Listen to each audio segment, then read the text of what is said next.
with, I think, a minute 30, a minute 25 left. You'd only allowed like 5 scores on 20 possessions. What kind of comes apart after that timeout, that last maybe minute and a half, and then obviously going into overtime? Well, it was really my timeout, up 4, and we come out of timeout and we throw the ball away. And that's kind of what triggered it. I thought it gave them hope again. I mean, if we come out of that possession at least shooting 2 free throws, or at least attempting a shot, it eats into the clock. I mean, we didn't even eat into the clock. We threw it away trying to feed it inside, and then they came down and we fouled. And then the last possession before it went into overtime, I mean, I thought with 15 on the clock, we played as well as we could play it, and then, we lost our man, at Liddell at the rim, man, and he was able to dunk it and send it to overtime, man. That's probably the biggest possession of the game. To specifically talk about the last two offensive possessions for you guys, you decided not to call a timeout on either one of those. But what did you kind of want to see there? Did you like the idea of just letting them play it out? No, I mean that had no bearing on it. I mean, you reaching right there.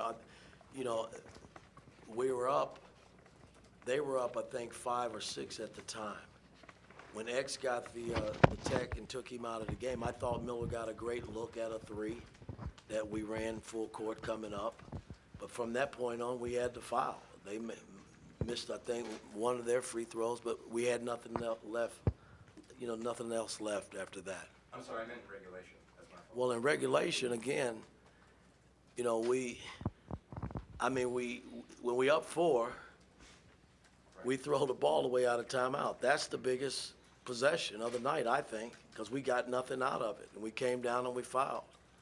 And you're up 2 with 15 seconds, you got to get a stop, and we give up a layup. Those are the 2 biggest possessions to me of the night. Jim.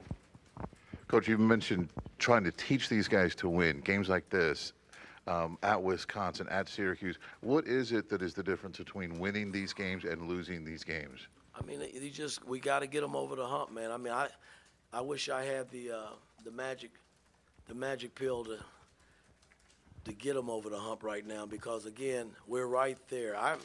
I can't fault effort. They played hard tonight and got back in it and put ourselves in a great position. But again, in winning close games, you got to do everything right, and you can't come out of a timeout up 4 and throw it away. And then you got to be solid. I mean, if they're going to make a shot to tie the ball game, it surely can't be a layup, and that's what happened.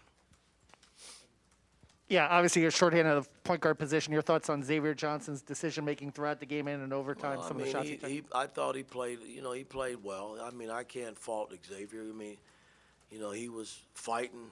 Pretty much the whole game. I mean, he made some good plays, some bad plays. It's a part of it. But I'm not sitting here complaining about being shorthanded. I thought we competed well enough to win the game. Going on being shorthanded, how tough of a cover was Branham with maybe your 2 best defenders, Galloway and Fennessy, not being able to participate like they did the last game? It's a part of it. I thought Miller at one time was playing him well, but hey, he got away. I mean, and he made plays, and we had no answer for him. I mean, I thought early on we played him pretty good, but as the game wore on, I don't know if the fatigue set in or what, but he was the guy that they went to, and we couldn't get the stops that we needed to get. Mike, you for a team that has, in the midst of a losing streak, you were down 10, worked their way back in the game, holding Ohio State to 6 points in 9 minutes. I mean, can you talk a little bit about that part of the game, though, at least, and getting back into it? Well, again, guys, our defense has been solid all year. I mean, it's put us in the position where we could possibly win games. And, again, I'm not putting it on the players. As a coach, I've always put it on myself. I got to learn and help these guys get over the hump. I mean, I didn't play the last play where we gave up the layup or I didn't throw the ball away when we were up 4, but I got to mentally somehow get these guys to understand time score situations and being comfortable and making plays down the stretch. You know, that's how you win basketball games.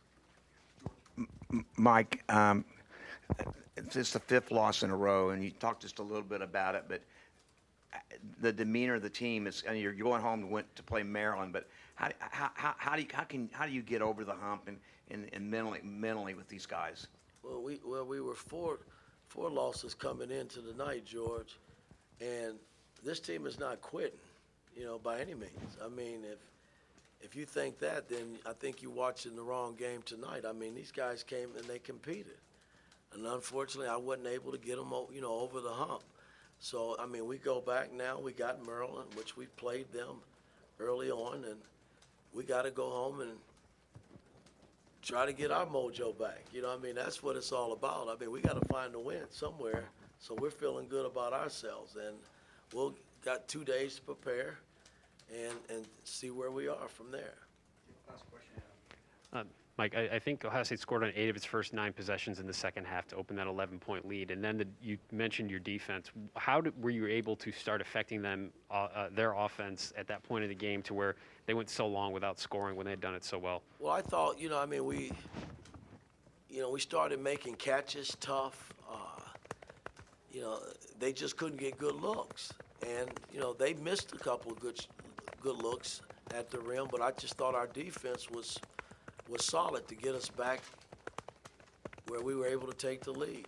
And I don't know if fatigue set in coming down the stretch, but we couldn't really get the stops I thought we needed to get. And that 15 seconds don't get no bigger than that, man. I mean, I thought we had played the play as well as you could play it. We just got lost on the backside, and I had 2 guys leaving the rim, and one of the guys that was left open was Liddell. And I mean, it just, when I looked at it before I came in, it was just something that shouldn't have happened. But, you know, you can blame it on fatigue or just not used to being in this position.